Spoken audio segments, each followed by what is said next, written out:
He got it linked. He's going to slipstream him right now. He's gone. He's gone. He's done it. Nigel Mansell's finest moment perhaps was last year when he won the British Grand Prix in front of thousands of his cheering countrymen. But things have gone poorly this year. Problems with the Judd engine have led to retirements at all 7 races, leaving the Williams team in turmoil. Mansell knew it was time to make a change when his best ride of the year was the lift he hitched on Eddie Cheever's car in the Detroit morning warm-up. I think a change is, in my career at this time, is the correct thing to do. And I feel there will be problems with any team you join, but they're new problems, and being new problems, you've got new motivation to deal with them. The other man affected by this deal is Ferrari's Italian driver, Michele Alboreto. He is being bumped from Ferrari to make way for the Englishman. I think I spent 5 years in a Ferrari. It was a good moment for me, bad moment too. It was a little bit up and down, but I'm happy to draw for Ferrari, and I think for me it's another page for Ferrari too. But I'm not happy, not unhappy. Some good remembers, but that's the story, that's the life. So, Nigel Mansell is set to turn to a new page in his career, but he still has 9 races with Team Williams. Obviously, I'm very disappointed Nigel has chosen to do that. But he knows he'll get the very best support from us for the rest of the year, and then it'll be war.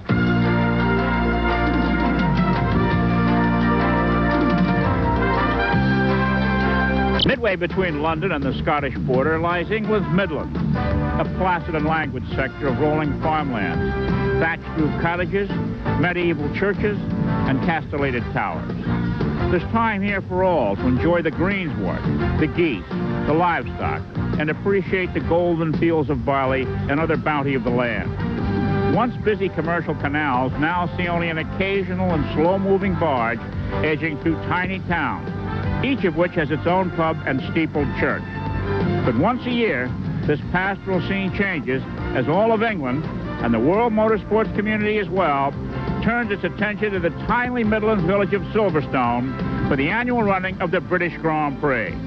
Hello, everyone. I'm Chris Economaki, in the center of all of this interest for an event that rivals the badminton horse trials as Britain's biggest spectator attraction. Tradition is everything in jolly old England. And who better to tell us about the tradition of Silverstone than one of my colleagues on today's broadcast, an international driving star who lives only a few minutes up the road in Pryor's Hardwick, a 2-time American racing champion, David Hobbs. Thanks, Chris. Well, Silverstone certainly has a lot of history attached to it. In World War II, a bomber base. In 1948, the venue of the first post-war British Grand Prix. 1950, the current World Championship, as we know it today, was inaugurated, and the very first round was held here at Silverstone. Back then, the speeds were about 90 miles an hour. They used the old perimeter taxiways, and they still do today, although amenities have changed considerably since then.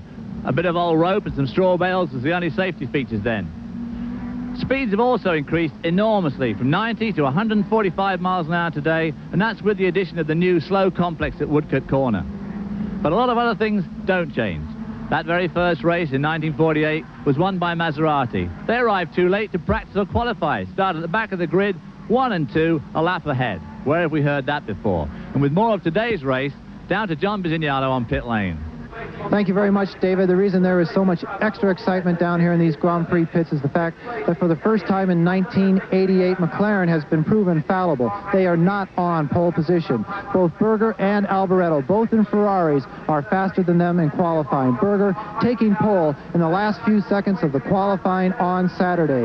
Now the question is, does Ferrari have enough fuel to run the same power settings that they use to get those qualifying positions all throughout the race? Do they have enough fuel to go the distance? Well, that drama will unfold right here on ESPN as the Grand Prix of Britain continues after these short messages. Don't miss it. ESPN's Speed World coverage of the British Grand Prix is sponsored by BF Goodrich TAs and the new all-weather Comp TA. By Quaker State Motor Oil. The Big Q stands for quality. Always has, always will. And by the Acura Legend and Integra. Precision crafted performance exclusively at your Acura dealer. Well, welcome back to a very wet British Grand Prix here in Silverstone. We're down right on the starting grid just moments before the start of this race, and it is absolutely miserable. No one wants to be here, especially the drivers. As far as the technical updates, everyone has really been working on aerodynamics. Many of the cars have been making several final warm-up laps trying to tune those wings. Alain Prost, he has actually just changed the rear wing on his McLaren. Now, going down the list, Michele Alboreto seems very confident. He only did one warm-up lap, but he's still trying to get the settings on the front wings exactly right. Berger was totally unhappy and a bit excited about his settings. I don't think that he's happy yet. Now, the McLaren boys, as always, they are trying to get things sorted out, but still, to change a rear wing just moments before the start of a race has to be disturbing for Senna. And also Prost, both rear wings being changed there. The Williams cars, they are ready to go. Patrese was changing front wings, not just the settings, but the entire wing. Lotus, they are A-OK. They've done very little. Benetton's OK. We had a spin by de Cesaris on the warm-up lap. We are not sure exactly of his status, and Julian Bailey is still in the pits. Not too good a news for Julian. The Arrows car, Cheever is fine, and Derek Warwick has one heck of a misfire that is still a mystery. The big problem is not only the rain, but the spray off these tires, and no one wants to go down this straightaway and not be able to see a darn thing in front of them. All the rain lights are on down here in the pits. Chris, back to you to a nice, warm, dry booth. Well, John, I don't envy you down there in today's weather. Silverstone, supposedly the fastest track on the circuit, may not be that today because of the weather. And as far as qualifying goes, Gerhard Berger, a 28-year-old Austrian, after a furious battle for the pole, put his Ferrari in the number 1 spot at 152.4 miles an hour, fastest of the year. His teammate, Italian Michele Alboreto, given his walking papers earlier in the week, starts second, putting Ferrari in both front row places. This year's perennial pole starter, Brazil's Ayrton Senna, can only manage a third place in his supposedly improved McLaren Honda. And fourth in the lineup is the sport's biggest winner, two-time world champion McLaren mounted Alain Prost of France, with 32 checkered flags to his credit. Following are a pair of 25-year-old March drivers, Mauricio Gugelmin of Brazil and Ivan Capelli of Italy. Defending world champion Nelson Piquet, never a winner here, is next in his Lotus Honda. Bright Italian star Alessandro Nannini is 8th, as Derek Warwick, one of only 4 Britons in the race, follows in his Arrows. Japan's representative Satoru Nakajima is 10th in his Lotus Honda, ahead of last year's winner Nigel Mansell of Britain as Williams Judd. And Belgian Terry Boutsen for Benetton, America's own Eddie Cheever for Arrows, a pair of Italians, Andrea de Cesaris and Riccardo Patrese are next.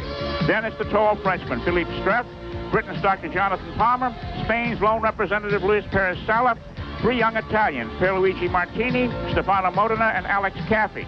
2 more Frenchmen, Philippe Ayot and Yannick Dalmas in Lolas, and bringing up the rear of Britain's Julian Bailey, France's René Arnoux at 40, the old man of the race, with Italian rookie Nicola Laurini starting last. The track here is flat and it's fast, and popular with fans, and when wet, unpopular with drivers due to its great speed. Despite only 21,000 seats, 14,000 permanent and 7,000 temporary, crowds of well over 100,000 attend the British Grand Prix. It's an interesting and historic circuit, and here's my colleague David Hobbs to tell us about it. Well, there you see a great aerial shot of the old aerodrome. You can see the runways quite clearly, and about 150,000 people are going to pour into this circuit on the Friday, Saturday and Sunday of this race weekend.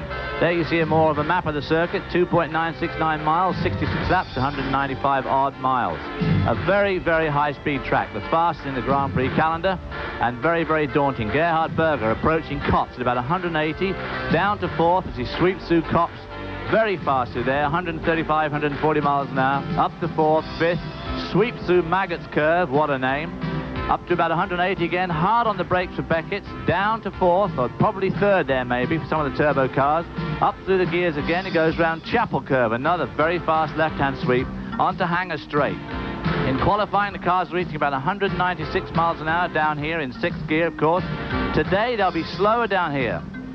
5th through this corner, Stowe, extremely fast, very daunting curve. Berger using all the road and a little bit more there. As he hangs on to 5th, down into the straight, into Club Corner, another very fast corner with a very adverse camber, using those concrete runoff areas again. Up to a very fast Abbey Curve, into 6th, getting around one of the slower cars there. Today, this will be the fastest part of the course, probably 200 miles an hour as he gets to that bridge. Down to 2nd, very sharp left, a horrible, slippery, nasty off-camber right-hander as he goes up through the box. 2nd, 3rd, 4th, sweeps through the old Woodcote Curve now. Up to 6th speed again as he goes down past the pit lane, once again completing another extremely fast lap for Gerhard Berger. Well, we've got a wet day here at Silverstone, England. It's 65 degrees, it's cool, the wind is blowing, the skies are overcast, and the drizzle persists. It's 100% humidity, the winds are out of the rest, 15 miles an hour, gusting to 25 miles an hour, which should prove troublesome for the drivers. And the forecast is for on and off rain all day long. Stay with us because we'll be back for the British Grand Prix after these messages.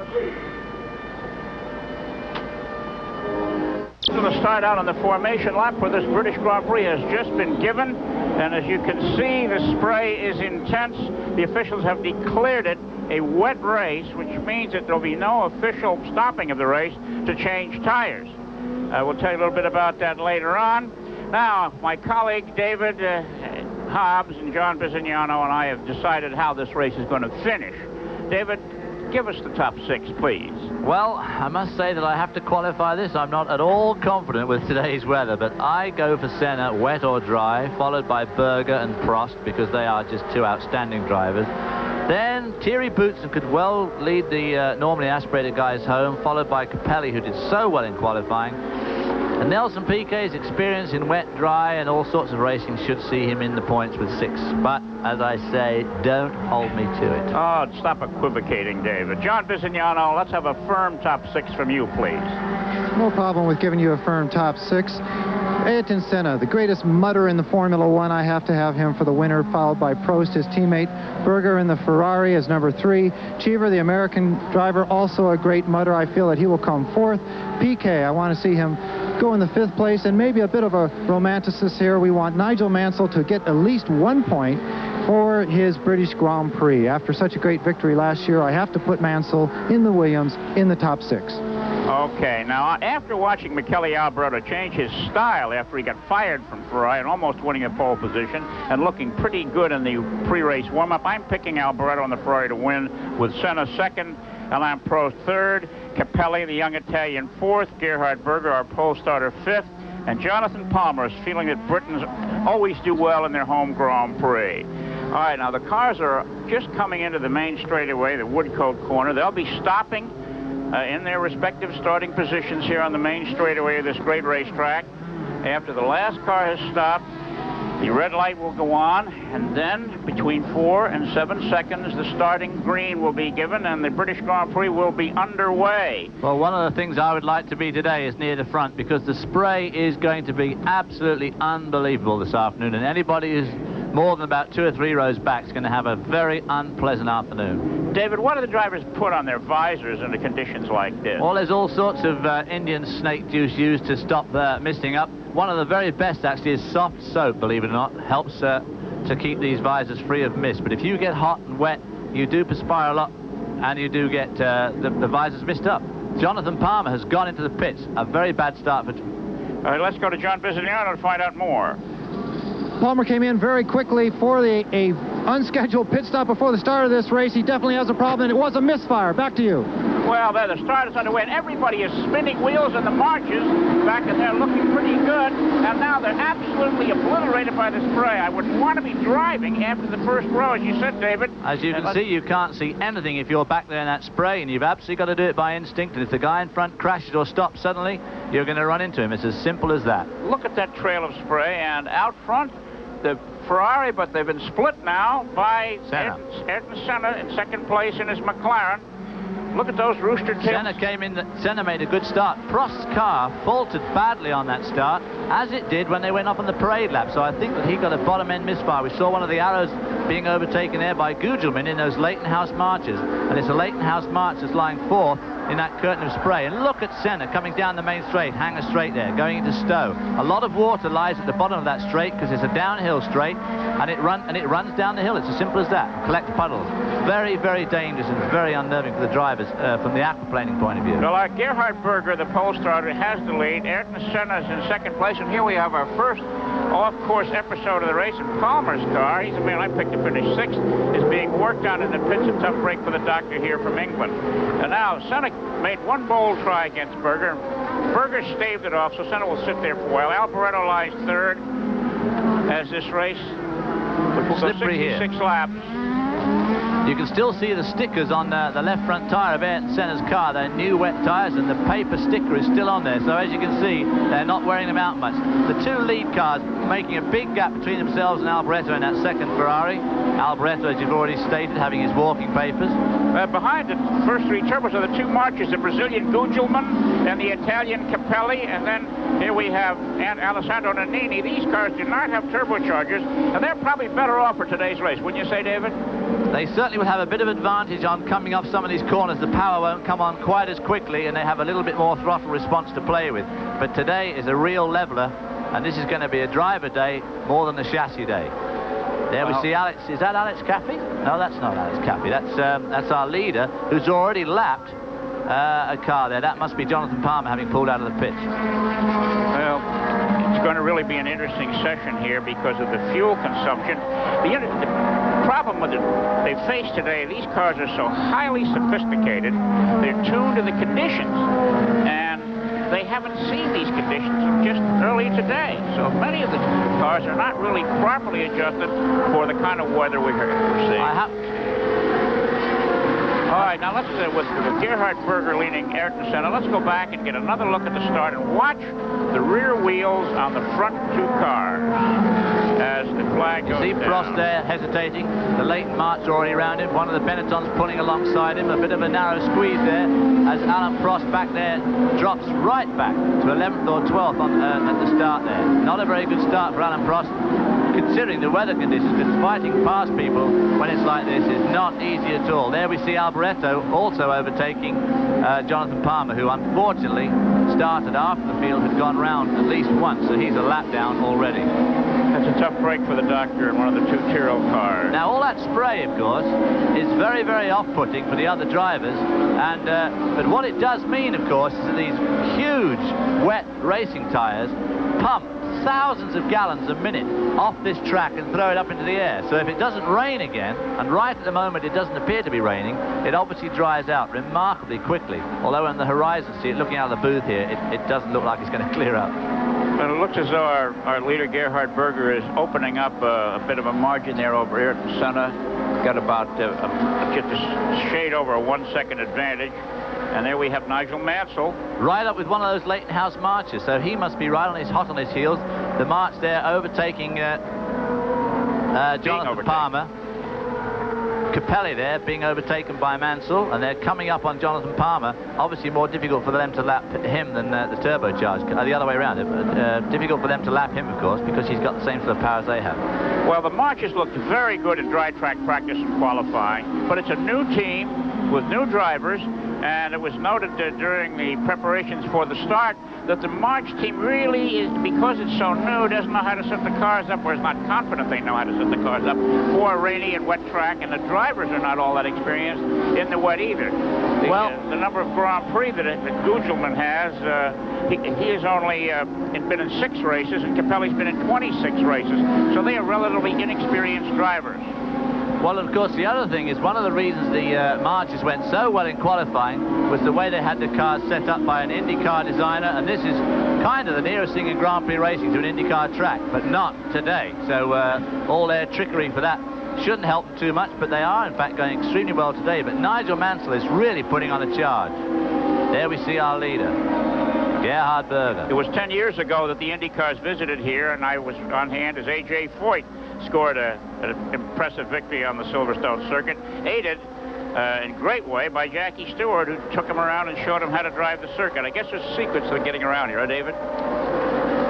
Well, there's a lot of secrets to getting around this track, but it's not often they come out on a very, very wet race today, very difficult, but we'll be back with more of this extremely tricky race from Silverstone in just a few minutes.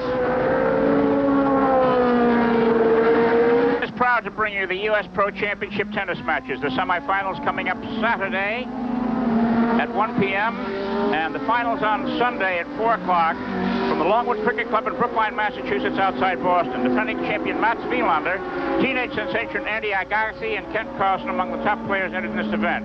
The total purse is over $400,000. This event is the world's oldest professional tennis tournament. Past champions include Rod Laver, Jimmy Connors, Ken Rosewall, and Bjorn Borg. And Now, David, the leader, Gerhard Berger, as you said, is drying out some of the track. And the groove here in front of the pits in the Woodcote corner is drying out. And Lee Gogg, the Goodyear tire man, said earlier that if this should happen here, why, the rain tires would only last about 15 laps. They don't last at all in the dry conditions, but it's also raining again extremely hard. It's streaming down the wind of our commentary booth here, and I don't think that dry line is going to continue to get much drier. There we see the race for third and fourth spot, which is Gugelmin in the March, followed very closely by Nannini in the Benetton. And obviously he, I think, is being held up by Gugelmin, and if he gets around him, he will make very serious strides in on Alboreto, who is in front of these guys. Alboreto is losing ground to his teammate Berger and Ayrton Senna. And right behind these two is Nigel Mansell, just about to come into the picture. There he is now. With 6 laps in the book, Senna has now dropped almost 2 seconds behind Berger. I guess he's given up. No, I think honestly he's taking it a bit steady, and if he's right behind him, he can't see anything at all. If he's a little bit back, he can at least see something in the spray, and he also knows the guy's not 10 feet in front of him if anything goes wrong, because he won't see him if he's 10 feet in front of him. There we see Nannini having a go. If he gets around Gugelmin, he'll pull away. But that's particularly hard for him because he can't see anything. I mean, it's like driving down the interstate behind a truck, and you know what that can be like on a wet day, and it's worse than that. It really takes a lot of nerve to go fast in these. Speaking of speed, it was interesting to watch the difference in the lap speed between the qualifying and this morning's warm-up. The qualifying speed for Berg was 152.402 miles an hour. The best speed posted this morning during the warm-up on the wet track was by Ayrton Senna, and his speed was 138.8, a difference of 13.5 miles an hour slower because of the wet track. Well, they'll be going even slower right now, I would imagine, because it really is wet now. Actually, one thing I ought to have qualified on the course description earlier on, why they're slower down Hanger today than they are up into the chicane at Woodcote, is because of the wind direction. There's a very, very strong wind blowing straight up Hanger and helping the cars up to that complex. A very close race here for third as Nigel Mansell catches up with them. And now Nannini will really be wanting to get round Capelli. Well, with Gerhard Berger leading, it's appropriate to bring you a little chat we had with him about joining forces with Nigel Mansell. We asked him if he's worried that Nigel Mansell will overshadow him when he's his teammate next year. No, I'm not too worried about it because number one, in a good team, it's not number one, number two. If it's a big team, like McLaren, like Ferrari. Who is number one in McLaren? Senna or Prost? Nobody. And same as in Ferrari. And I am sure if I sign my contract and I would fight for number one status, I'm sure I would get. But I don't need it. Ferrari is a big team. I just want my engine and my car and finish. And the quicker driver is number one. Doesn't matter. Interesting dialogue, and there's the yellow helmeted Mauricio Gugelmin. Now, one thing we saw there was Nannini tried to go down and brake on the inside of Gugelmin. Of course, one of the problems when it's really wet like this is they do make a semi-dry sort of line. You can see that it's just a little bit drier where they go. And of course, your braking area, where you want to brake and pass the guy, you're right back on the really wettest part of the track. So it makes overtaking extremely hazardous if you're going to really stick the old neck out, as it were. Well, this is an having another go there. Right here, Mansell is dogging these guys. Mansell started 11th, and he's up to 6th now, and he's coming right along. And he's done exactly what you said Senna's doing.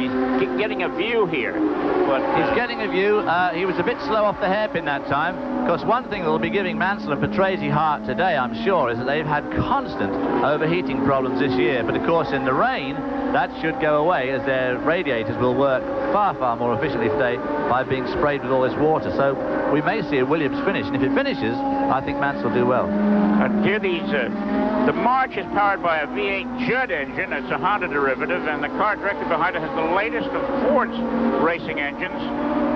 The Italian Nannini is putting the pressure on Gugelmin, who's a first-year Formula One driver and doing exceptionally well, I might add, this year, and in the rain today. Very, very well indeed. I mean, trickiest conditions that you could possibly have. And there's no doubt about it that Silverstone, for a wet track, is the worst because it collects water so much.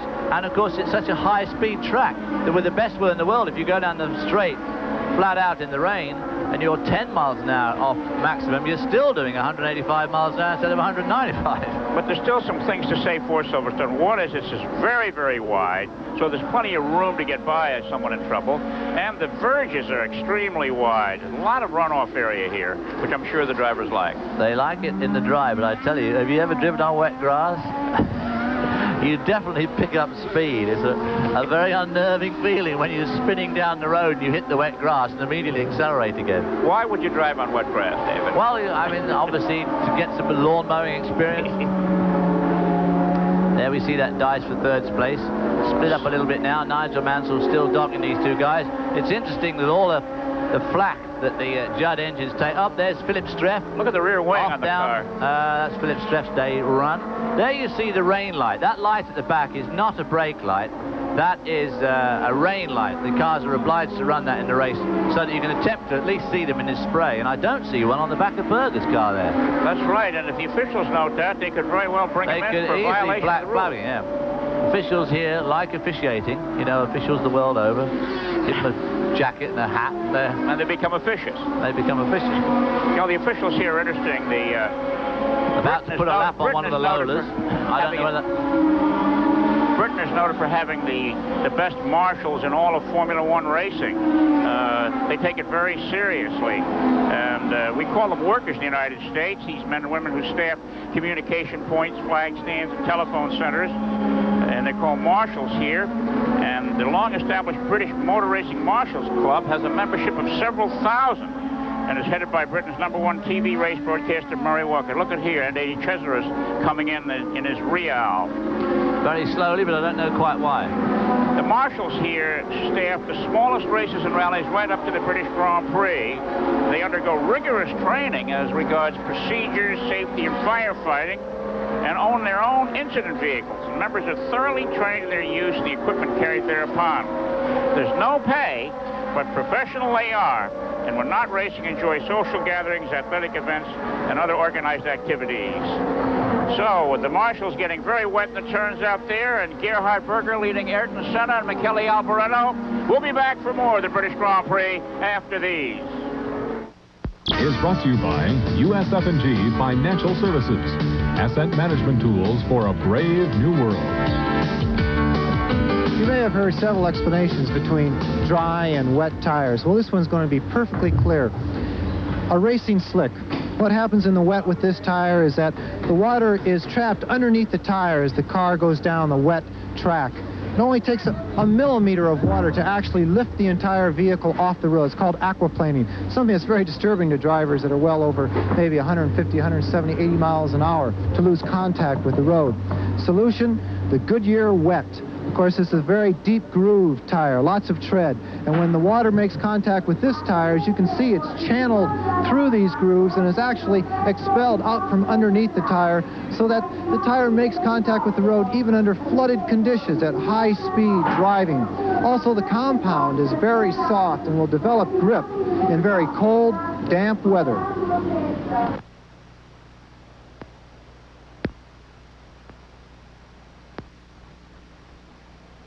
Stops and starts, and the minute it stops, these wide tires start to move out the water and dry out the groove.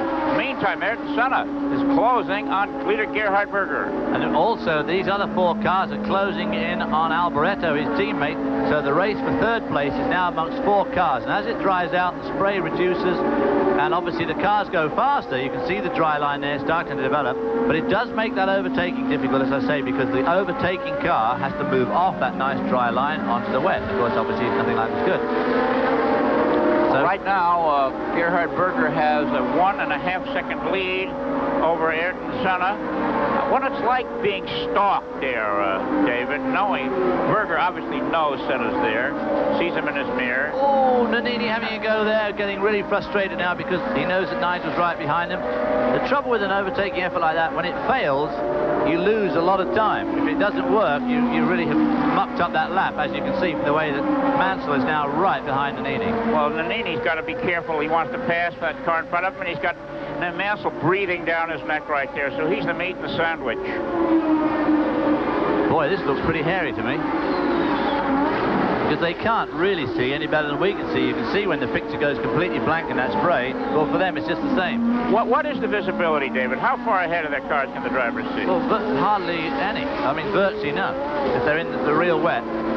Now we see that dry line developing. The spray has debated, got abated a little bit, but it's still, as I say, you go offline, you're in big trouble. Now they might have to start going offline soon to keep the tires cool. Well, not only that, the leader, Berger's moving in on some slower cars. He's going to have to get off the dry line to do the lapping, and that will give Senna a chance to close some ground. Nannini going to have another go here at Beckett's. Oh, no.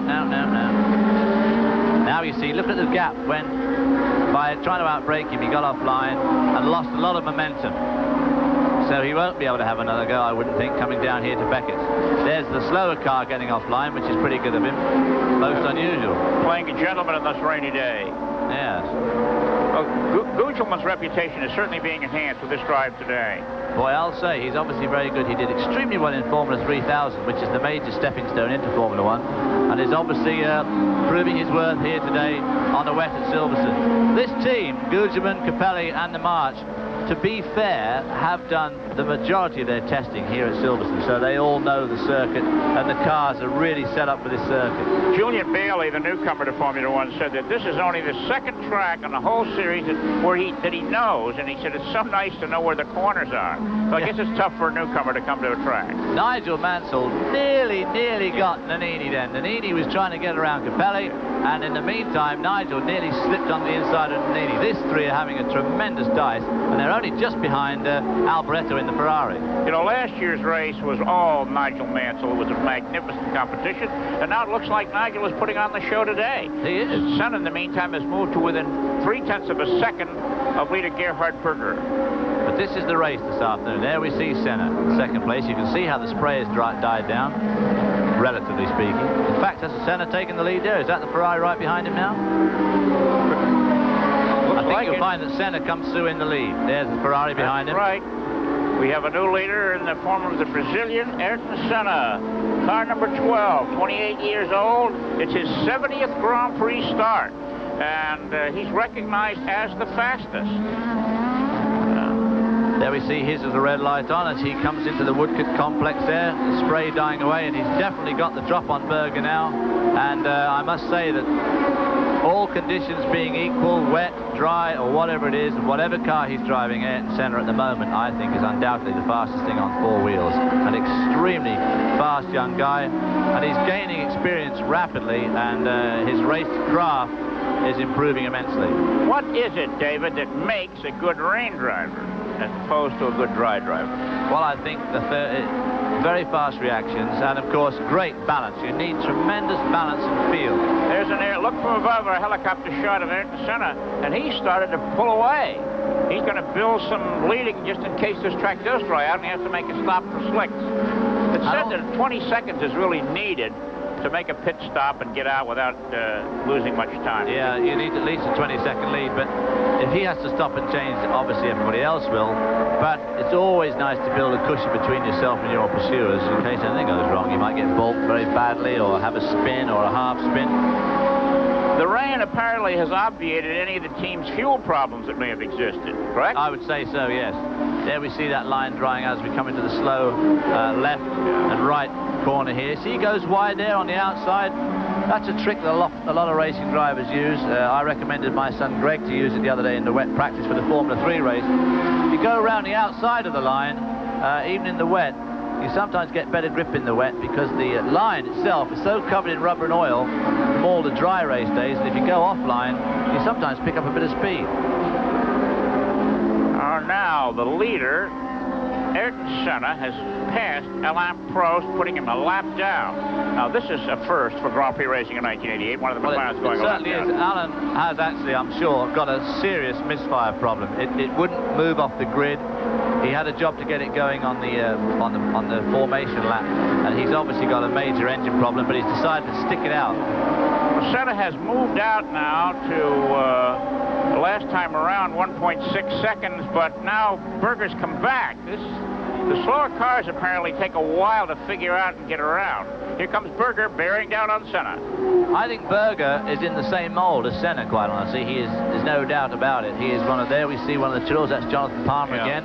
Got a problem just on the approach to the pits. In fact, he is in pit lane now. As the leaders come up through Abbey Curve, there, that left-hand rising curve, extremely fast, absolutely flat out, under the bridge, and then this new complex to slow them down. And as we saw, the qualifying speed today was 152 miles an hour, an increase over last year, and it's just incredible how these cars keep coming back. It looks as though they're getting ready in the pits now for some possible scheduled pit stops. That was the Lotus pit. They're standing by ready to put the slick tires on. There we see the pass. Oh, it's a replay. The thing that gave Senna the place was that Berger came up on Senna's teammate Alain Prost coming through Abbey, that very fast curve, and Prost just blocked him, and Senna whistled by them both. Ooh, tight Prost squeeze there. Prost didn't see him coming there. Prost not having a good day. No, that's for sure. Berger nearly retakes Senna on the right-hander. Even in slow motion, they look extraordinarily slow there. And back to full speed ahead. So that was a position completely reversed from last week, where we saw Alain Prost make that magnificent pass on Ayrton Senna. Right. Today the position was reversed. The fastest part of the track, tricky left-hand curve, very wet conditions, and Senna saw the opportunity coming and grabbed it. Well, it looks like Ayrton Senna is trying to find some wet portions of the track to keep those tires cool. And we'll be back for more of the British Grand Prix after these messages. Well, while we're away for the commercial, something very important happened. The sun came out for a moment, went behind a cloud. Then the British weather here is really vacillating. In the meantime, Ayrton Senna continues to lead with Gerhard Berger about 1.6 seconds behind. This is a famous race and has had some great winners over the years. Recent winners of the British Grand Prix include Nigel Mansell the last 2 years, way back in 1985. Alain Prost of France won it. In 84, the Austrian star Niki Lauda was the champion. It was Prost again in 83, and Lauda won for the first time back in 1982. John Watson of Northern Ireland was the 81 victor, and Australian Alan Jones was the 1980 champion.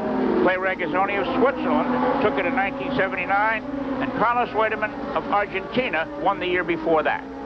Right now, it's a Brazilian, Ayrton Senna, out in front, being pursued by an Austrian, Gerhard Berger. You can look at the moisture coming off the wings. Watch the... It's quite incredible. It's the same as you see on an airliner when you're landing at an airport through cloud. You see how it beats the cloud into the thick atmosphere. And there, Nigel Mansell having a go around Nannini as they come down to Copse Corner. Ooh, this is pretty hairy. He's trying to get around Alboreto as well. He duffs up Nannini, who spins. There's the first spin we've seen of the day. A good spin there by Nannini. Left the thing pointing in the right direction, sticks it into first, and he's off. But now he's hot. Alboreto is the next on Mansell's menu for absolute sure. But these guys are a long way behind the lead. The leading duo have got a 42-second lead. It's unbelievable the way those lead cars handle on this wet racetrack. But I'd rather watch Nigel Mansell when he gets going. Here we see it again. Quick move from right to left. Right out to the rain. You can see how wet it is there. And, of course, he barges down the inside of Nannini, who's trying to get down the inside of Alboreto. And Nannini is definitely the meat in the sandwich here. Nigel nearly gets chopped off there by Alboreto. There on the dry, and Nannini goes round, kicks the old clutch in, turns into the skid, or the way of the skid, and gets the thing right around instead of halfway around. Bit of good driving there by Nannini, actually. It really didn't cost him too much. He had enough on the car in front of him. He had, about 6 seconds on the car behind him, and I don't think it cost him a place. All right, let's now get down to our pit colleague, John Bisignano, who's in the McLaren pit. Well, it's still a very wet pit down here in Silverstone, but the reason that Alain Prost has been lapped, a very unusual thing, is that his pop-off valve is opening prematurely. There's a valve on these turbocharged engines that only let them run 2.5 bar. They won't tell us exactly what it is popping off at. That means it may be opening at 0.2 or 2.5, 2.3, 2.1. But he is definitely down on horsepower. It's something that you cannot change during a pit stop. They're going to leave him out there, and Crichton Brown and McLaren said, we're just going to hope everyone else falls off. But Alain Prost, a lap down, very unusual sight. Back to you, Chris. All right, thank you, John. Well, mechanical problems persist whether the sun is out or the rain is dropping, and that's what's happened to Prost. Meantime, Nigel Mansell's putting on the show today. Yeah, he certainly is. He's pulled up from a relatively lowly grid position, and he's now really duking it out with Michele Alboreto, the man who he's going to replace at Ferrari next year. And, of course, the Ferrari people will be congratulating themselves, saying, see, we did the right thing, because Nigel Mansell is about to put their man away. Well, I don't know. Mr. Alboreto can't be too happy about who's behind him. It may make it pretty tough for Nigel to get by. Yes, I'll tell you what's interesting. Do you see that the Ferrari is leaving the air vortexes at the end, or the moisture vortex is coming off the end of the Ferrari wing and not coming off the wing of the Williams? Well, you know what that tells you, David? Nigel's a little bit favored today and has less wing in the car. Well, that's just about what it does tell you. And I think also it shows that the Ferrari can afford to run all that much more wing, because it's got a lot more horsepower being turbocharged, and of course they carry more wing, and you can see it. Here he comes on the inside of Alboreto, wheel to wheel, side by side. Not too often do we see this in Formula One, and Nigel Mansell moves up one more notch into third place. And the crowd here at Silverstone going absolutely burlesque, of course, as their hero Nigel Mansell moves up into third spot, taking away from his ousted, or his ex sort of teammate. Well, that happens. You know, Mansell has not finished a race all year long. He won 6 races last year. He's not got a single World Championship point. And let's hope that this Williams Judd hangs together for the balance of the competition today. The crowd absolutely roaring as he passes the commentary box here, waving the old Union Jacks, all leaping to their feet, standing to attention, saluting as Nigel Mansell takes third spot away. Now, of course, can he make any ground? Having got past that other competition, can he make any ground on our leading duo? And it'll be interesting to see if he does bring that time down. And now, I guess, Nigel, if anything, could do with a sprinkling more rain, because the last thing he wants it to do now is to dry out much more. Well, here's our leader, Ayrton Senna, who's now moved almost 3 seconds ahead of Gerhard Berger. That's the widest interval between first and second place we've seen in the race today. And Mansell, in fact, is 47 seconds down on our leader, so it'll be interesting to see if he can manage to make any of that time up. He's now 48 seconds down, so he's obviously lost a bit of ground on that last lap, but that was the lap he got round Alboreto, which cost him a little bit of time. Now he's on his own, he's free of Alboreto. Maybe he'll be able to pick up some ground on the 2 lead cars. How tough is this track on gearboxes, Dave? It's not very tough. This is about a 15-shift circuit. They're all open approaches. You just use the top 3 or the top 2 ratio sometimes, so it's not a tough gearbox track. Not like a Detroit. Well, you know, it seems to me with all this high-tech electronic this and computer control that and telemetry and so forth, that these cars still have manual transmissions. I'd like to see some automatic transmissions come along. We talked to Alain Prost before the race about the Silverstone circuit and his chances here. He's the man that's just been lapped. The only problem we have here, I have, is if it rains. It's a very dangerous track when it's wet, and it's not funny. We need to change everything on the car. It's not going to be the same race. We know a fuel consumption problem. That's good for some people, but it's not good for me. Well, I don't think that's the reason why Alain Prost is lagging today. He obviously has a serious engine problem. You can hear it as he goes past you. It's misfiring extremely badly. So he's right out of the points at the moment. He's lying in a 16th spot, so will be totally pointless. And if Senna goes on to win this race, that will close the gap seriously as far as Alain Prost is concerned between himself and Senna, as Prost is lying first at the moment with a 15-point lead over Ayrton. Well, that's going to be the interesting part of the last half of the season. The World Championship is, of course, a very, very desired goal. But the individual concern, it's millions of dollars one way or another, is it not? It's absolutely millions of dollars. They get paid millions of dollars anyway, these top guys. But, of course, winning the World Championship puts you into the promo type of class where you can go out and give a day's talk and expect to get $25,000 or $50,000 a day for public appearances and this sort of thing. I mean, you can make a lot of money. And, of course, endorsements come rolling in. You don't have to go scratching around looking for the money yourself. It tends to come to you. Make a lot of money, especially if you promote yourself well. I know. Mansell's contract with Ferrari is said to be worth $5 million for next year. It's just unbelievable. Win, lose, or draw. Mind-boggling. I would make $5 million in 2 lifetimes. If the finish stays as it is now, why Ayrton Senna will move to within 6 points of leader Alain Prost in this hot battle for the 1988 World Driving Championship. And for Alain Prost, 6 points is not much. That's, you know, 1 DNF, and Senna comes second. That puts him on tie. Another bad pop-off valve, who knows? Yeah. The interval between first and second now is opened up to almost 5 seconds, with Ayrton Senna clearly out front in that number 12 McLaren Honda. And Mansell, even with having a clear run, is now still dropping back. He's now 52 seconds behind the Honda. As it dries out, the Honda McLaren is going to continue to waltz away with this race, and Mansell and Nannini and Boutsen, they really, really need rain. I think down in the pits we've got John Bisignano, who's got a little bit more information for us on Alain Prost. John?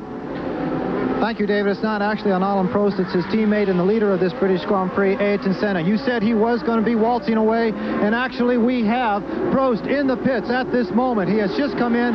He surprised everyone. We are trying to get in position. His mechanics were not ready. They are pushing the car. He is out of the car. Alain Prost is not a man who's going to sit out there with maybe 100 horsepower less than everyone else. Alain Prost coming out of the British Grand Prix, definitely very unhappy with his engine situation. They are pushing it in the garage. To bring you back up to date on Ayrton Senna, they have signaled him to reduce his turbo power. They have told him to turn down the boost. The computers in the garage area, they say that he is using too much fuel. So you are going to see him turning down the boost, trying to conserve that fuel. Even though it's wet conditions, they put a loud downforce on these cars in wet conditions, and therefore they use just as much fuel as they do in the dry. Watch Senna to be slowing down on the straightaways. Back to you. Okay, what about Nigel Mansell swerving like that, David? Well, Nigel Mansell, as we go near some more commercial messages, is going for the wet spots on this track. You can see him weaving around as he makes the best use of cooling his tires down. Be interesting to be watching Mansell there. I wonder if he's gaining any speed by that, or is he just bedazzling the man behind him? He's losing speed by doing it, but he's using all the track here to try and keep his tires cool. He doesn't particularly want to change onto slicks yet in case it rains again. So he wants to use those tires up, but Nannini doesn't seem to be taking much notice of it. He's just going to the dry bits. Well, it takes a lot of knowledge to know how to do these various things at the wheel of a racing car, going as fast as they're going. Here's Michele Alboreto, car number 27. He's back in 5th place now, and he's ahead of Mauricio Gugelmin and behind Nannini. So there's a battle now for 5th place, and we'll be back for more of the British Grand Prix after these commercial messages.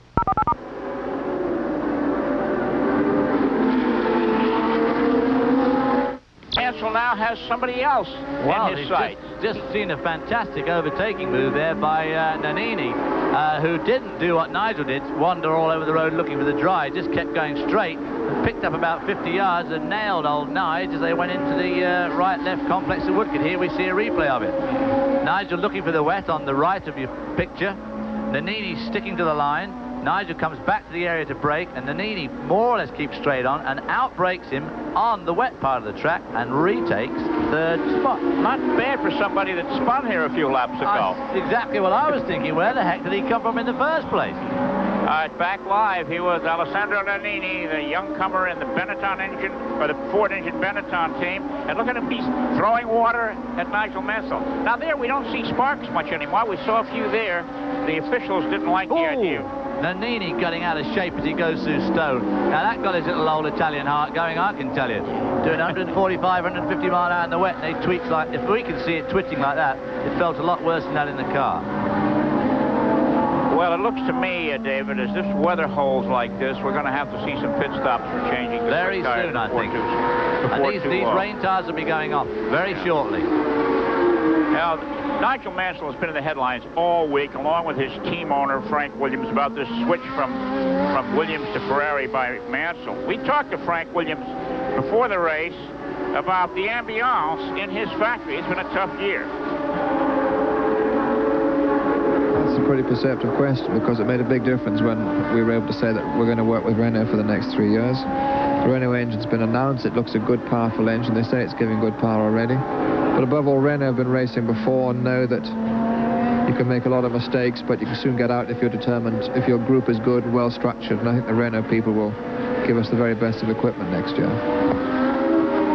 Well, Well, they're looking for a V10 engine from the French manufacturer and have high hopes for doing well. And, of course, the move by Mansell to Ferrari has had a domino effect. Everybody's talking about who's going to go where. Nelson Piquet seems to be asking around and getting some turndowns. Whoop, to hang in there. Really sliding there as he goes through Stowe. Actually, the most interesting thing to come out of it is it looks fairly certain, although it's not disclosed publicly yet, it looks pretty sure that Thierry Boutsen is going to go and drive for Williams. Well, so that'll be an interesting move. That slipped there by Nannini. Is that because his tires are wearing out? I think his tires, they'll be getting very, very hot. These rain tires, when they run in the dry, get exceedingly hot, and they lose their grip. The cockpit then is spun again. Onto the grass. Oh, now he's had it now. He's in that sand trap. Let's hope he keeps it rolling, otherwise you'll never get out. Oh, now he might have a problem. You're not supposed to do that. Well, he's playing in a sandbox there. You got to give this guy credit. That's the second spin of the day, and he's in the top 5. I have a nasty feeling that you're not supposed to do that at the Woodcote Complex, because I did that in a 1,000-kilometer race here in May, and I turned around and doubled back, because I was pretty sure you couldn't do that. Really? Look at the mud coming off the wheels there, the mud and grass all coming out of the tread on those tires. I think Nannini's tires have gone off completely. Yeah, that's how I see it. We're going to see a replay. He's not looking for the water like Nigel is. Under brake. There he goes. That's getting a good away. Into the sand trap, or the gravel trap. Now he's jolly lucky that he didn't get stuck in there. I mean, that's what they're for. That's right. Those gravel patches have been put in here to replace the catch fences that used to be in place. It's a safety device. They can see the wind coming off the edges of his wings. Really heavy moisture, high humidity out there today. Well, of course, it's pretty well 100% really, because it's sort of right on the verge of raining hard. Nannini putting in a sterling performance today. Here's a guy that spun twice, and he comes right back for more. He still hasn't lost another position, because there's the Ferrari, and Gugelmin is still behind him. Right. Keep doing that all day, you'll be right with it. Well, let's go down now to our colleague John Bisignano in the pits for a story on tires. Thank you very much, Chris. We're with Lee Gogg, the managing director of Goodyear International Motorsports. Lee, how long can these wet tires last in semi-dry conditions? Well, we'd really like to see a little more rain right now.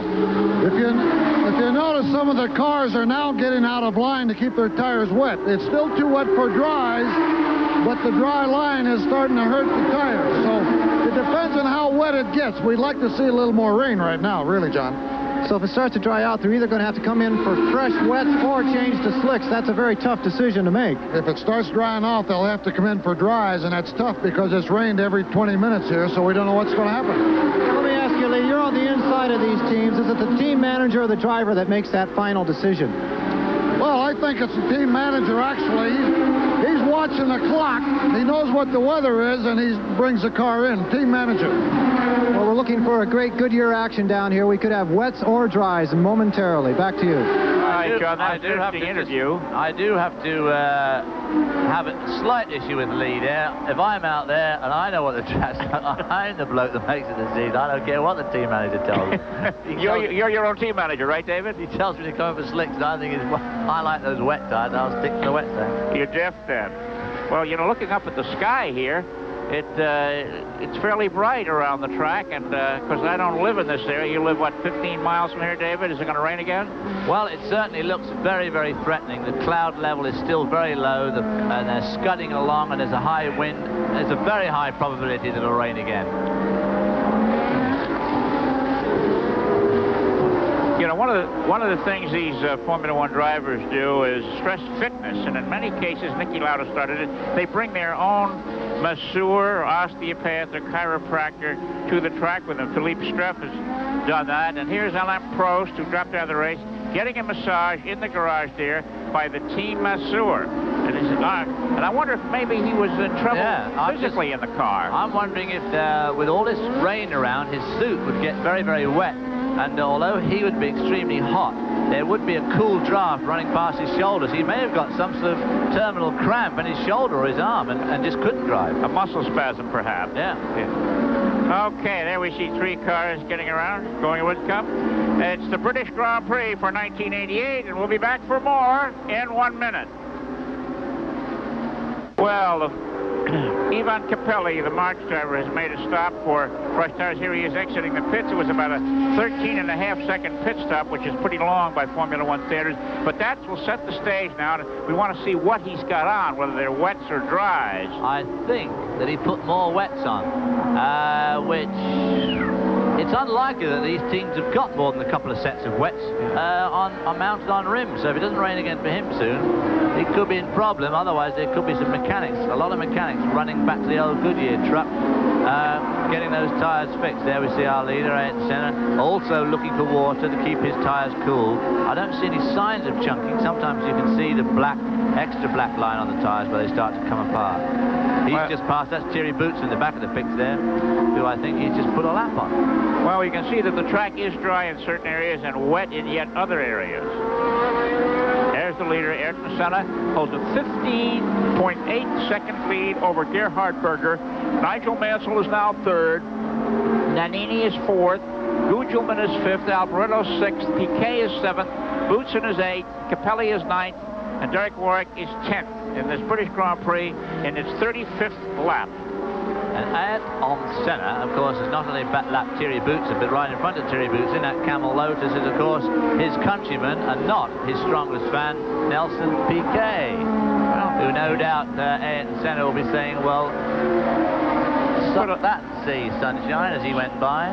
Senna doesn't seem to see the rain or feel it because he's lapped everybody but the 4 cars behind him.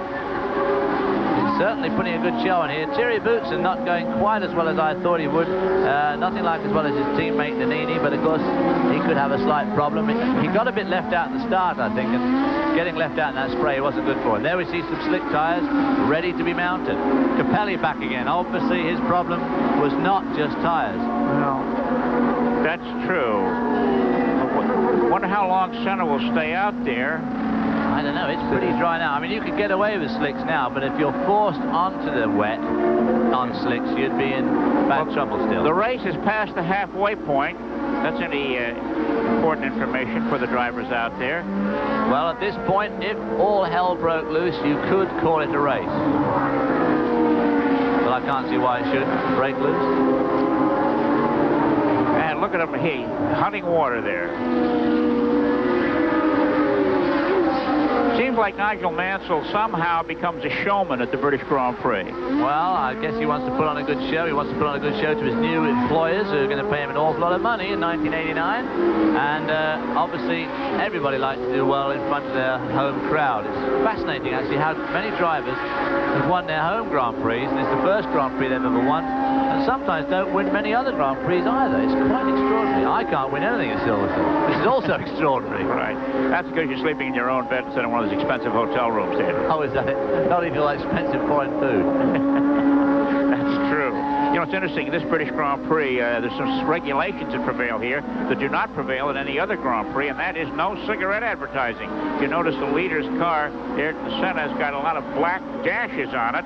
That's canceling out its Marlboro sponsorship. And Lotus cars are backed here by the British conglomerate Courtaulds. The interesting treatment of that particular ban on cigarette advertising here is by the Zaxby team, which is sponsored by a West German cigarette called West. They just changed the lettering on the car to East and got around the ban that way. And got a lot of good publicity out of it, too. It was pretty cute. When I first saw it, I thought, well, it doesn't look right somehow. But there we see Nannini coming back from his third spin, and he is making a bit of ground on Nigel again. He's now 7 seconds behind Nigel, and he was about 9 seconds behind him. So he's catching up yet again, and of course he's still got the same tyres on which he spun twice. So I'm sure he'll be looking for more water to cool them off a bit. There we see him where he spun last time. Jolly lucky to get away with that. You see, damaged his wing there? Yeah. You can see the end plate on his right-hand wing has been damaged. Very important part of his wing. Gerhard Berger, the Austrian, still at it out there, but he's 17.8 seconds behind leader Ayrton Senna, Brazil's McLaren Honda. There's no doubt about it, in qualifying, Gerhard Berger and Alboreto did a very, very stout job. But when it comes to racing, I tell you, those Honda, McLarens and Ayrton Senna are a tough combo to beat. The pressures in qualifying yesterday were intense. 3 of the 4 fastest drivers spun. Senna spun twice. Alain Prost spun, something he rarely does, and Michele Alboreto spun. The only one who didn't spin was Berger. And I said to him after qualifying, I said, you know, Gerhard, you're the only man in the top 4 that didn't spin. And he said, I guess I wasn't trying hard enough. Even though he was in fact on the pole. There we see our leader. There's a bit of water around there. We're coming up to the Beckett's corner here, and he's about to put a lap on Alboreto. Right. You can see now. You can see the black marks on the side of Senna's McLaren that blot out the illegal advertising. See that next time we get a look at number 12. Traffic on the track here. Now, there's Boutsen looking for water. Yes. His tyre's still be going. He'd like... Oh, no, his engine's gone. No, his tire's gone. Yeah. Is that his tire or his engine? It looks like it looks like the tire's smoking. It's getting pretty hot. That's why we were looking to cool it off. Very blue for engine smoke. Thierry and the other normally aspirated guys really could do with some rain now. There's that car with the black stripes on the rear end. Doesn't seem to mind what he has, whether he has rain or not. I'm sure we'll see Boutsen come into the pits here. No, we don't. You know, it could very well be raining on the other side of the circuit and still dry here, David, because it hasn't rained on the main stretch for quite some time. This is true. How about that? Mansell has turned the fastest lap at 1:24.72, which is an average speed of 127 miles an hour, which, as you can see, is a long way off our pole position speed of 152 miles an hour.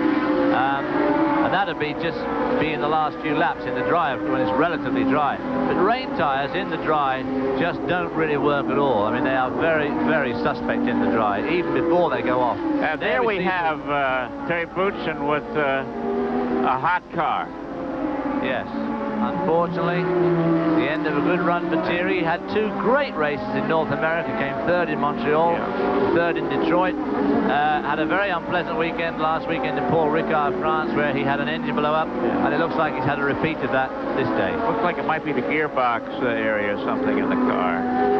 Tough break for the youngster from Belgium, who does such a good job, not only at the wheel, but with the press and with the sponsors. And there's Frank Williams, Nigel Mansell's car owner, who said it will be war with Mansell afterwards, but right now he's rooting for him. Right now he's rooting for him, and we'll be a bit sorry to see Thierry out if, in fact, Thierry Boutsen is going to go to Williams next year. An interesting conjecture, and I think it'll be a good career move for Thierry, because I think that Renault engine could be pretty strong. But the Benetton Ford is also a very, very good combination. Ford are putting a lot of resources into engines and development, and I certainly wouldn't walk willingly away from Ford, especially if they were paying me enough money. Well, you know, one of the top Ferrari engine men announced this week that he's going to return to Renault to work on this V10 engine for the 1989 season. So they're getting their crew together. A lot of good technical development work just around the corner, all of it normally aspirated, non-turbo. And I'm sure that within the next 5 years we're going to see nearly 700 horsepower out of a 3.5-litre normally aspirated engine, which is pretty good to say the least. It's pretty dry there, except for coming off on the reverse camber side of the circuit where the water collects. Down on that main hanger straight. Senna has now pulled out to a 23-second lead over Gerhard Berger. Mansell is 3rd, almost a minute behind Senna. Nannini 4th, Gugelmin 5th, Alboreto 6th, Piquet 7th, Warwick is 8th, Nakajima is 9th, and Cheever is now 10th. And there, of course, you have a pretty graphic description of the difference between Berger and Alboreto. I mean, they're driving team cars, very comparable cars, and Berger is nearly a minute ahead of his teammate, which is an awful lot in just over half distance. And Alboreto is an extremely qualified and extremely fast driver, so it just shows how good and how much extra these superstar guys like Senna, Berger, and Prost really do have. Well, you know, we've always said in the States, David, that a hungry race driver is a good race driver. And Alboreto's been one of these multi-million-dollar drivers for a few years now. You think maybe you lose your urge to go fast and you got all that money in the bank? The only thing against that, of course, is Alain Prost. I mean, no one's made more money than Prost and won more races. And I think that just seems to make him hungrier. And, of course, the other guy who the absolutely ultimate racing driver, to my mind, is Mario Andretti. Exactly. Who's been making millions for years and years and years, and has never abated his effort or his He has speed the one same bit. appetite for the race that he had when he was 21 years old. Well, we're looking at the McLaren pits now, which may mean that leader Ayrton Senna is going to be headed pitward for some fresh tires. Could put a new face on the race if that happens, particularly if Berger decides to stay on the rubber he has throughout the rest of the day. Well, the sky actually to the west and south is a fraction lighter, and of course these guys are almost bound to be in contact with one of the local US Air Force bases around here to get a really definitive weather forecast, and they may know that they've got like an hour of clear weather, at which stage, if I was them, I'd go on the slicks about now. We've got an airport right in the infield there. Can you get some information over there? Well, it wouldn't be as good as the US Air Force base, would it? Okay, and there's leader Ayrton Senna headed down the track, and we'll be back for more of the British Grand Prix after these commercial messages. ESPN's Speed World coverage of the British Grand Prix is sponsored by USF&G Financial Services, asset management tools for a brave new world, and by Quaker State Motor Oil. The big Q stands for quality, always has, always will.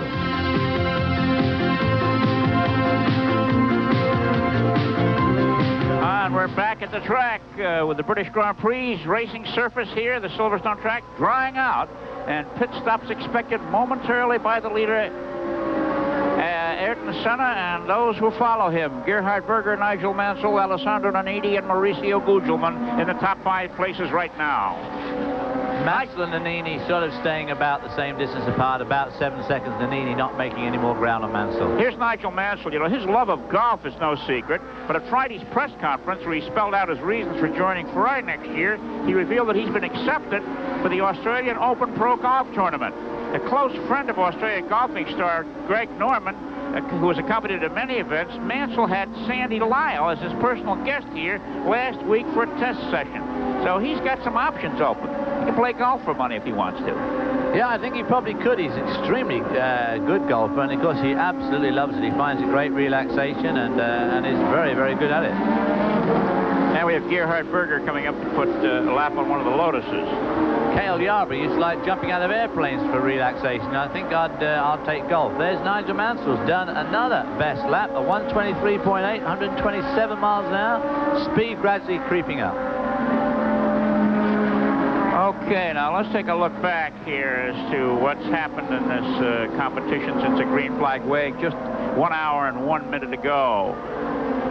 Here we see the pass to the lead. Senna in the third on that picture. Whistles round the outside of Berger. Berger was momentarily held up there by Alan Prost in the other Marlboro McLaren in front there. And Senna is about, as he goes under the Daily Express bridge, is about to, in fact, duff his teammate up as well, who's not aware that he's coming in, starts to turn into the corner, swerves out to miss his teammate, and Berger slips by as well. Both of them putting a lap on Alan Prost. Shortly after this, he gave up in disgust. Here we see him coming into the pits.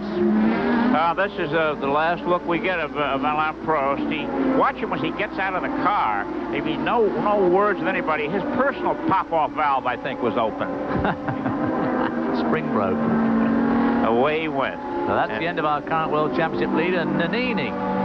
Spinning there as he comes into the Woodcote complex in front of Nigel Mansell. Did not get stuck in the gravel barrier. Drove behind the guardrail, which I'm not sure you're allowed to do, and rejoined the race. That was Nannini's second spin of the race. In each case, he maintained his position. We're back live now, and there's Nigel Mansell, the third-place runner, a full minute behind leader Ayrton Senna, Gerhard Berger between them in second position. That's McLaren Honda, a Ferrari, and a Williams Judd from a mechanical standpoint in the top 3 positions. A Benetton Ford is 4th, and a March Judd is 5th. And Senna has lapped all but the 2nd, 3rd, 4th, and 5th place drivers. Nigel Mansell here desperately looking for water on this track to cool off those rain tires. They'll all be in a terrible dilemma as to whether or not to change to slicks, because there's a very, very good chance that no sooner they put the slicks on than it could rain again. However, these guys in the Ferrari pit seem to be pretty determined that they are going to put some slicks on, come what may. Well, these rain tires at this stage will be pretty shot. I mean, they just don't like this sort of condition.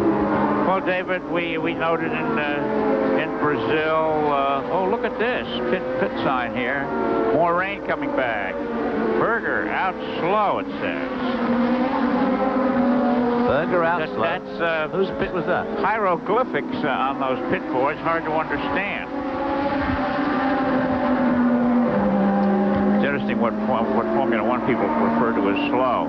Yes, there we see Nigel running close to the pit barrier, and of course we are seeing rather a lot of Nigel this afternoon, which I find absolutely extraordinary as our pictures are coming from the BBC. I can't understand it. I just say when we were in Rio, we saw a lot of the Brazilians.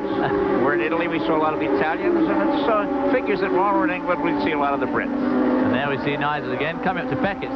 You can see there in the edge of the picture, well, you can't see it now, so I won't talk about it. There we see, sliding around there as he goes through Beckett's. Tyres going off, track greasy. It'll be very greasy when these guys go to slicks, too. They'll feel like threepenny bits. That's an old coin we used to have in England, which was a six-sided coin. There's something about cold, slick tyres. When you hit a damp track, this is obviously not bone dry, they are very horrible for the first couple of laps.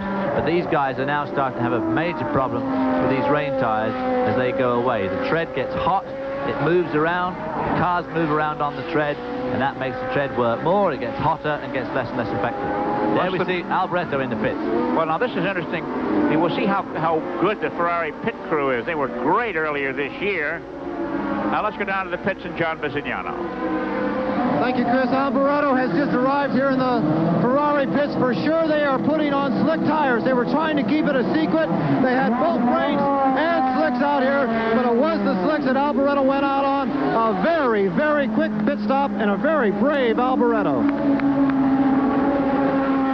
That was a good pit stop. You know, years and years ago, a Ferrari pit stop used to be likened to a Chinese fire drill, but now they've really become professional. In the meantime, Nigel Mansell is chipping away at Gerhard Berger. He's cut the interval to about 12 seconds and is actually turning the track faster than Berger at the moment. He's turning the track faster than anybody else. He keeps doing the fastest lap of the race, which is pretty good considering Senna has such a tremendous lead. And now Nigel is only 8 seconds behind Gerhard Berger. Either Gerhard Berger's got a problem with his car or his tyres have really gone off. It's more likely that Berger's tyres, of course, will go off more than Nigel's because he's putting another 100 horsepower through those rear tyres. Right. Turbocharger. Here's where a pit crew doing a good job can really mean something for a driver. If Mansell's pit crew can give him one of those 6-second stops, think of what a plus that would be in his quest of passing Gerhard Berger. Absolutely. I'm sure that there we see Alboreto in the car 27 Ferrari.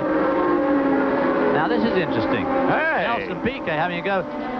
Ayrton Senna has also slowed right up. Well, that's his Brazilian friend Nelson Piquet right there. This could be interesting. Obviously, Piquet would just be unlapping himself, but it's funny that Ayrton Senna would slow up quite so much. I guess all these guys are just flat running out of tyre. They've got to the point in the race where they have to make a decision. They're going to have to make a decision. So we could see a lot of pit stops coming up. And I'm sure that John Bisignano down in the pits will be glad because he can go rushing from pit to pit, giving us little tidbits of information on every stop as it happens. Well, this is interesting because we understand now that Senna's been told to stay out while they McLaren pit monitors Alboreto's car on slicks. They want to know how a car on a competitive car on slicks will fare. A pretty slick operation down there with Ron Dennis. A very slick operation. Is that a play upon words or is this a slip of the tongue? Take it any way you like, David, but I admire the McLaren operations, and it is a slick one. Oh, gosh, Ron Dennis, who runs that operation now, is probably one of the sharpest men in motor racing. He's got all his ducks in a row. He's incredibly well sponsored. Has the best engine package, the best design package, and, of course, the best driver. Well, now Mansell has closed within 5 seconds of Gerhard Berger, and he's about to be taken off by his countryman, Julian Bailey. Right. Bit of fish shaking going on there, probably. The big talk in the pits about Bailey is that whether the check will be in the mail for his second and last payment on the $2 million he's supposed to be obligated to Ken Carroll for this year's ride. I was kind of assuming it was in the mail in view of the fact that he was here, because I thought it had to arrive before this race. I could be wrong, I don't know. That's one of the major fibs told in the world, you know, the check is in the mail. Absolutely. It's interesting to keep an eye on old Nigel really going for the water here, running right offline there as he came round Woodcote, up by the pit wall again there, picking up the water, and he's right behind Berger. There's Berger, just disappeared out of our picture. There we see Berger, just right in front of Nigel Mansell now. Berger has slowed way up. About that. This Mansell is really putting on a show today, and he's closing in on the second-place driver, Gerhard Berger, and it looks like he may get him. Stay tuned. We'll be back.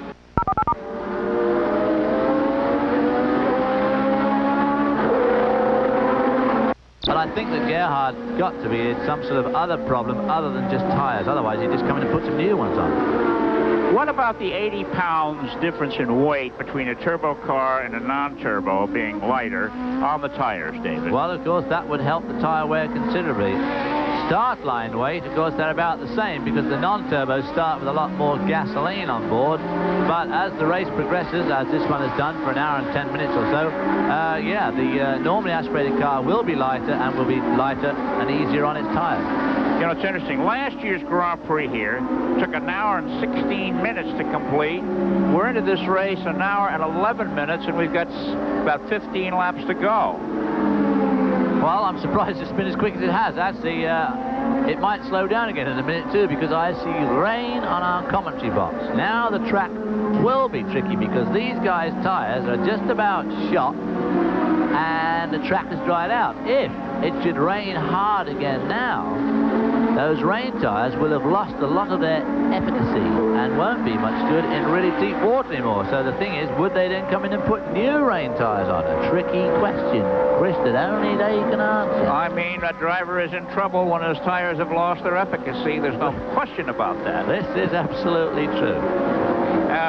There we have... Nannini, of course, has now passed Berger. Berger, if it's just... I can't believe it's just tyres, otherwise he'd stop. You'd think they'd bring him in. Well, it must be something else. He must have an engine problem of some sort. I can't believe he'd just stay out and let everybody pass him because his tyres have gone off. I mean, he'd put new ones on. Well, you know, here's Ayrton Senna in a turbo McLaren Honda leading a non-turbo car. You know, it's been a long time since a non-turbo car won a Grand Prix race. Alboreto was the last winner in 1983 in Detroit 5 years ago.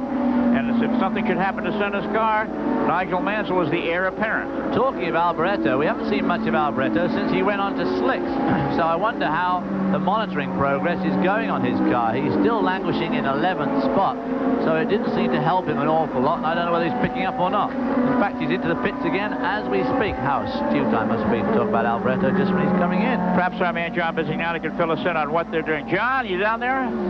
We are right here in the Ferrari pit, and obviously it was the wrong choice of tires going out with those slicks because, as you said, it started to rain immediately after they put the slick tires on. Alboreto may be circulating around for 5 laps or so, but it was very slick for him out there, and everyone else is keeping the rain tires up front. The slicks are still in the garage. Back to you, Chris. Now, of course, if it should rain really hard now, he'd really have... The guy that's going to be quids in is Alboreto, who's got brand new wet tires. He'd be in great shape. But right now, he's in rotten shape. He must be 2 laps down at least. Oh, yeah, he's 2 laps down. 2 laps off the pace. That's pretty difficult to make up. And it is raining here in the commentary box. At least it's raining quite hard, which means it must be raining down at Stone Club, which is the hairy parts of the track. And of course, everybody out there will be pretty glad to see it rain again, I think. Well, Mansell is now 1 minute 3 seconds abaft leader Senna, and Nannini is about 9 seconds behind Mansell, the third-place man. Here's the signals now from the Ferrari pit. Well, Berger is told to slow down. He's 29 seconds ahead of Gugelmin, which of course is not, because Gugelmin's just in fact passed him. So Gugelmin must have picked up 29 seconds on that lap. That's correct. So Berger is obviously in extremely bad trouble. I must admit that when Berger went around that last corner, looking at his tyres, his rear tyres didn't look as if they had much tread. I mean, it may be that turbocharged engines just clean those tyres up. The track can't be too bad, David, because Mansell a few laps ago again set a fastest lap of 1 minute 23.308 just about 5 laps ago. Which isn't bad, actually. If it was dry, their race lap would be around about 1:15, so they're about 12 seconds off, about 8 seconds off what you'd expect to be doing anyway. There we see Nelson Piquet having a go at his teammate, his countryman Ayrton Senna, and takes the lap back off Senna. But I guess Senna's got a minute lead, so I suppose he's not exactly panicking at this stage. Well, with Ayrton Senna working on lap 55, he leads by 1 minute 15 seconds over Nigel Mansell. Alessandro Nannini is 3rd. Gerhard Berger in a Ferrari is 4th. Mauricio Gugelmin in a March Judd is 5th. Nelson Piquet in a Lotus Honda is 6th. Derek Warwick in an Arrows Megatron is 7th. Along his teammate Eddie Cheever is 8th in an Arrows Megatron. Ricardo Patrese in a Williams is 9th. And Satoru Nakajima is 10th. And we'll be back for more of the British Grand Prix. National Old Timers Baseball Classic on ESPN, Monday, July 11th at 9 p.m. Eastern, 6 p.m. Pacific Time. Among the stars expected, Hank Aaron, Lou Brock, Joe DiMaggio, and Jim Catfish Hunter. The first year this event has been played in Buffalo, New York. In the past, it's taken place in Washington, D.C. And ESPN, like Ayrton Senna, is slowing down a little bit. Ayrton Senna slowed down a lot, and I guess he's preserving his tires. The track has been dry for a long time now, or relatively dry. However, it is raining again, and it'll slicken up a lot, and of course that'll also help save these tires. If I had a minute 15 seconds or a minute 18 seconds, which he's got now, I must say, I think I'd be inclined to come in for some new tires just anyway. Well, as we draw nearer and nearer the finish line, Nelson Piquet has come alive a little bit, and he's catching Gerhard Berger, trying to pick up a position there. Berger is back in 5th place. Again, Senna leads Nigel Mansell, Alessandro Nannini, Mauricio Gugelmin, and then it's Berger and Piquet. This will be quite a finish for Gugelmin. Here he is here in the march. It'll be quite a finish for Nigel Mansell, too. Second, really will have picked things up from where he qualified, which was 11th. So a very, very good day for Nigel Mansell. A bit lucky there with Berger. Yeah, but don't forget, Mansell's been in 100. This is Mansell's 112th Grand Prix, but for Gugelmin, it's only his 6th start. Or 7th start. He's had 6 behind him. A great start, and a great finish for him it'll be. And of course the locally based March team, the March being made in the town of Vista, which is really only a 25-minute drive from here at Silverstone, which is one of the reasons these cars go so well here. This is their private test track sort of thing. Okay, now let's go down to our pit associate John Visignano for a fuel story. Well, it's a bit of a foolish story, actually, Chris. As I said before, they are giving Ayrton Senna the boost signal time after time. I don't know if he's really adhering to it too well, because at one point they had 3 boost signals on one bloody pit board. So someone's getting a little upset. Probably Ron Dennis, the team owner. Gentleman started as a Brabham mechanic and has been ruling Formula One for the last several years. Watch Sennerton going more and more slowly. He wants to come in, not for tires, but only at the end of the race with a victory. He needs enough fuel to do that. Back to you, Chris. Well, thank you, John. They said this rainy weather obviated fuel problems, David, but maybe it's his tires. His lead now is only 53 seconds over Nigel Mansell. Before it was over a minute. So Mansell has picked up close to 8 or 9 seconds on Senna. It's a long interval. There he is. You can see he's really not getting it out through that corner. It's a long interval with only about 8 laps to go, yes, that's for sure. Now it's our leader, Ayrton Senna of Brazil. He's 28 years old and has gone through the stepping stones to this form of racing in the proper manner. Nigel's tires don't look too shabby. You can see that spray starting to develop again as the track wettens up again in this last flurry of rain here. The sky again has got a bit lower. The clouds have become lower, and it is definitely raining quite hard out there. Well, Mansell has knocked another 2 seconds off of Senna's lead on that last time around. Now he is closing, and of course, the people in the stands and around the bankings, as they call the verges here at Silverstone, are really rooting him on. Nigel was just waving at one of his fellow competitors when he passed, probably saying what a nice day it was, or something similar to that anyway. You know, he won the last 2 Grand Prix here. He'd love to make it 3 straight. Well, if Senna has any sort of problem, of course, it is certainly possible that he could do that. It's amazing. This car has not finished a single Grand Prix this year. 7 DNFs and 7 starts, and here it is now gaining on the leader, lying second.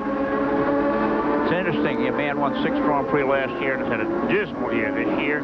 It shows you how important the mechanical part of Formula One racing is. The man-machine equation, unfortunately, has become more and more mechanically oriented in recent years. In fact, it looks like he's about to put a lap on his old teammate, Nelson Piquet, there in the... is that Nelson Piquet or is that Nakamura? Nakajima? Hard to tell from far like this. Oh. You'll like it too. Yeah, it's Nakajima. He's just put a lap on the load. Nakajima looked very well this morning in the wet track warm-up, better than he looked in the morning warm-up all year long. There's Nigel Mansell now. Got the interval behind Ayrton Senna's only 50 seconds. And we'll be back for more of the British Grand Prix after this. Ayrton Senna just flashed over the start-finish line, which means there are 5 laps remaining in the 1988 British Grand Prix, and Briton Nigel Mansell is still second, less than 50 seconds behind. We've got a clock ticking away to get the actual reading on how far Senna is, or how far Mansell is behind Senna. This has been an interesting race from that standpoint. We'll see whether Mr. Senna is judged properly and whether he is a better team manager than Ron Dennis. The competition goes for 65 laps here today. All Grand Prix races cannot go more than 2 hours. They'd be brought to a stop. The rules are very specific on that in this new era of Grand Prix racing. And here we have the yellow-helmeted Ayrton Senna. His real name is Ayrton Senna da Silva from Brazil. Out in front, heading into a cloud of spray on this oh-so-flat, oh-so-fast Silverstone circuit. And he's about to come and lap Gerhard Berger in the number 28 Ferrari. Gerhard, who led the first few laps from the pole position from Senna and had a good race with Senna, but obviously Gerhard's car is deranged in some way. It can't just be tires. You can see that spray is really reappearing now. The track has got very, very considerably wet again, and Mansell, as you can see, is now 48 seconds behind. I don't think he's going to make it in 4 laps unless he's extremely lucky. Well, that's true, but one never knows. We've seen some races over time where the leading driver has fallen out with fuel problems or other mechanical problems on the very last lap. Jimmy Clark in South Africa in 1962 should have won the World Championship, but stopped with about 2 laps to go with some silly little bolt that dropped out of an oil passage, so it can happen, that's for sure. That was my first Grand Prix telecast, David Hobb. Oh, there you go. Graham Hill went on to win. It was a great day down there in East London, South Africa. Senna takes Berger, so Berger joins the dismal ranks of the lapped cars. That's got to be a tough, bitter pill for Gerhard Berger to swallow. Yeah, I mean, he had second really well and truly locked up here. I don't know what's gone wrong, but whatever he thinks, it's obviously not worth trying to come in and fix it. What kind of an emotional blow is that, to know that some guy that's supposed to be favored with you to win this thing puts a lap on it? Well, it's not very good, and it's one of the problems with racing, which I've always felt, that the driver gets all the kudos, but he also gets the blame when things go wrong, and unfortunately there is so much dependence on the car, unlike other games like tennis, golf and athletics, where really it is man against man, and this is man against man, but you've always got that other equation in there, which is the car, and there's nothing you can do about it. And we've never heard a golfer blame his clubs for a bad day on the links. Well, there's not much of a reason for him to do that. 3 laps to go here in the 1988 British Grand Prix, with Ayrton Senna leading Nigel Mansell, Alessandro Nannini, Mauricio Gugelmin, Nelson Piquet, Gerhard Berger, Derek Warwick, Eddie Cheever, Ricardo Patrese, Satoru Nakajima, and Alex Caffey. Well, Derek Warwick, another British driver. There's only 4 British drivers in this race. Derek Warwick, if he can keep going, he may also catch up and pass Berger. He's right behind him now, and if he can do that on the next 3 laps, that'll put Warwick into the points. It'll give him 1 point for 6. Well, he and his teammate Eddie Cheever are very cheerful guys, but they do have their own private battle on the racetrack, and they're again nose to tail out there. There we see Nigel Mansell again going through Beckett's corner, which is one of the tighter corners here, the second tightest corner, and he swings down onto Hangar Straight. Hangar Straight obviously is named Hangar Straight after the hangars that were here in World War II, and Beckett's corner is called Beckett's corner because Thomas Beckett's chapel used to be, the ruins of Thomas Beckett's chapel were just over there, so hence Beckett's corner and Chapel Curve. Thomas a Beckett. Thomas a Beckett. And there we see him going through Stowe, which is named after the school that stands right behind it. This is Club Corner, which is where the clubhouse used to be. Comes up to Abbey Curve. Used to be an abbey there back in the Middle Ages. And of course he comes to Woodford. Now where Ayrton Senna had over a minute lead on Nigel Mansell, that's been reduced now to 37 seconds. Well, remarkable how hard Mansell's pushing this car, knowing that he really can't catch him. Well, the only thing about pushing hard in a race like this is it's not over till it's over. And he really could pull a tremendous coup if just the slightest thing was to go wrong with Senna. The closer you get, obviously the less mistake the other guy needs to make, and you can always win. So you never want to give up. Classic case in point being the, I think that's the Acela that's pulled off. Nicola Larini, the rookie, started last today. Well, everybody here is rooting for Nigel Mansell. There we see Eddie Cheever, and just right in front of him is Derek Warwick. So these two putting on a real grandstand finish here. Both of them would love to pass Gerhard Berger and get that extra point. And they both want to look good because the chairman of the board of USF&G is among those watching today's race. Among the assembled throngs, and there is a lot of people here, notwithstanding it's such a lousy day. You know, the caterer told me they're going to serve 18,000 hot lunches today, not to fans, but to corporate guests.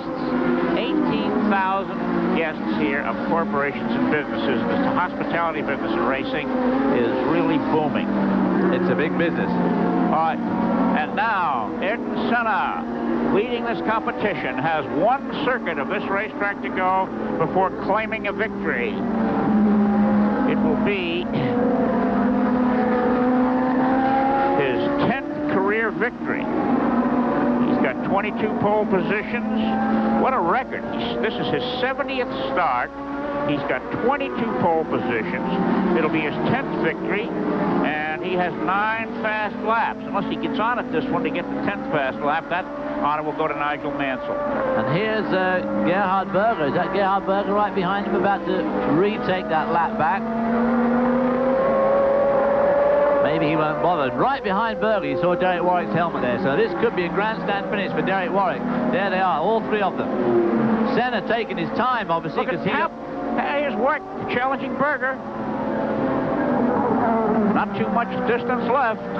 Now these two could all run into Senna trying to get this final point. They could both run into Senna, and that would make us Arnaud Le Vainqueur. Going out in the steam there. Oh, Derek is really getting it up. Right, Mansell coming into the picture, right behind our leader. No, not going to make it. Nigel Mansell's going to finish just a tick of the watch, really, behind the leader. And here comes Ayrton Senna down the line to take the checkered flag of victory, and Nigel Mansell less than 100 yards behind. Berger goes onto the grass, and Warwick, in fact, does pick up 6th spot right on the line, and Cheever picks up 7th, and Berger drops to 8th, pulls in and stops down there. Can't stand the pressure.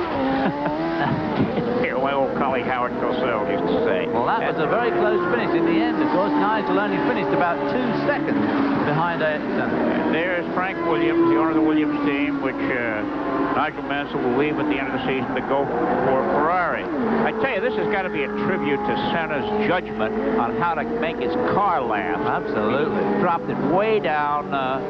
It was about less than 30 seconds interval there. That last lap, Mansell closed it within an extremely short period of time. On a minute or two exactly what the interval was. So Nigel Mansell finishes 2nd to Ayrton Senna in the 1988 British Grand Prix. More in a minute. And it was 28-year-old Brazilian superstar Ayrton Senna scoring his 10th career victory and the 8th in a row for the phenomenal Team McLaren in today's 38th British Grand Prix. 33-year-old Nigel Mansell, a Britisher, thrilled the crowd with his 2nd place finish and posting the fastest lap of the day. 29-year-old Italian Alessandro Nannini was 3rd, and freshman Brazilian Mauricio Gugelmin, 25 years old, a brilliant 4th place finisher. World champion Nelson Piquet, also of Brazil, was 5th. And Derek Warwick of England was 6th in a dramatic last lap pass. Now, pick 6. Why, our pit reporter John Bizignano won today by picking the winner, Ayrton Senna, and the 5th place driver, Nelson Piquet. David Hobbs, you were 2nd by picking the winner, and I got blank. David, what did you think of it? Well, of course, Senna displayed once again the total superiority of the Honda McLaren package, having a great race. Gerhard Berger made the Ferrari look very good to start with, but obviously suffered from some internal gremlin and dropped away. Nigel Mansell put on a super show for the British crowd, although I think it was a little bit of a freak result for him because of the weather conditions. And of course, Nannini 3rd and Gugelmin 4th were terrific drives from both of those drivers. Nannini especially having spun twice. Well, okay, John, how did you see it?